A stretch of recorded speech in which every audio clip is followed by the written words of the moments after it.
किसान भाइयों, आप सभी का स्वागत है।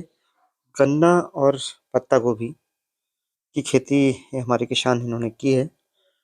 गन्ने की जो दो लाइनों के बीच की दूरी है 5 फीट की है। बोवनी का मेथड ट्रेंच मेथड है। 30 सेंटीमीटर की गोल बना करके इन्होंने गन्ने की बुआई की है। गन्ने की बुआई अक्टूबर के महीने की है। उसी के कुछ दिन बाद इन्होंने पत्ता गोभी 3 लाइनों में, जैसा कि आप यहाँ देख पा रहे होंगे, 3 लाइन में इसको लगाया गया है। लगभग इन्होंने जो ट्रेंच की नाली है उसको बराबर कर दिया है ताकि पानी लगाने में पत्ता गोभी में और गन्ने में दिक्कत ना हो। हालांकि इसका दूसरा एक मेथड ये कर सकते थे कि बीच में नाली बना करके और 2 लाइन पत्ता गोभी लगाते और एक नाली में गन्ना रहने देते। लेकिन इन्होंने ये सोच कर किया है कि पत्ता गोभी भी ज़्यादा से ज़्यादा इस खेत से निकल आए। इससे एक इनको इनकम जहाँ हो जाएगी। कुछ ऐसी पत्ता गोभी की प्रजातियां आ रही हैं जो सीधे खेत में बुआई की जा सकती हैं, जैसे कि US 204।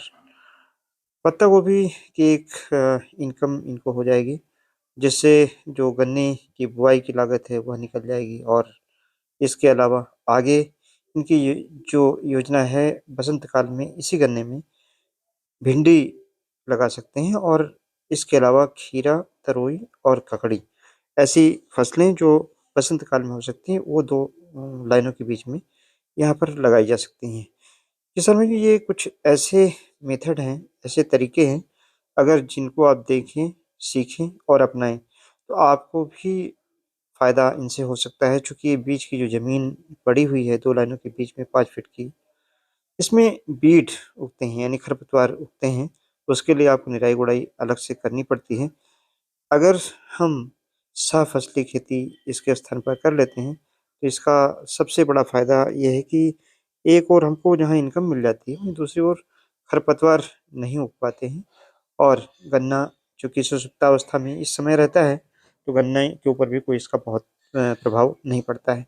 वसंत काल में ज़रूर अगर दोहरी हम सह-फसल ले रहे हैं, तो थोड़ा ये परेशानी आती है किस तरीके से हम इंटरकल्चर आपस में गन्ने का करें। तो इसमें जो हमारी एक सलाह है कि अल्टरनेट रो में आप चाहे इसमें भिंडी लगा लें, लेकिन एक रो छोड़ दें जिससे कि गन्ने की निराई-गुड़ाई का काम होता रहे। ये तरीका इस तरीके से भी फ़ायदेमंद है कि गन्ना चूँकि एक मजबूत क्रॉप है और गन्ने में चाहे पानी ज़्यादा बरसे, चाहे सूखा की स्थिति हो और चाहे बाढ़ की स्थिति हो, फिर भी गन्ना ज़रूर हो जाता है। लेकिन इसके साथ जो फसलें जैसे पत्ता गोभी है, फूल गोभी है, मूली है, शलजम है, हरी धनिया है, चना, मटर, आप जो भी लगाते हैं, उन फसलों में जो प्राकृतिक आपदाएँ हैं, इनका ज़्यादा असर होता है। और ये भी देखा गया है कि उनके जो भाव हैं, यानी जो बाज़ार मूल्य है, उसमें उतार-चढ़ाव रहता है। चूँकि गन्ने का प्राइस फ़िक्स रहता है, यानी यहाँ पर किसान 2 तरीके से इसको देख सकता है कि एक ऐसी फसल जिसमें रिस्क है, उसको भी इसके बीच में लगा लेगा। लेकिन अगर रिस्क कभी आता भी है, तो गन्ने की फसल एफडी के रूप में एक तरीके से काम करेगी। तो मेरी ये सलाह है, सभी किसान भाई गन्ने की दूरी 5 फीट पर करें और सह-फसली ज़रूर लें। धन्यवाद। जय हिंद, जय भारत।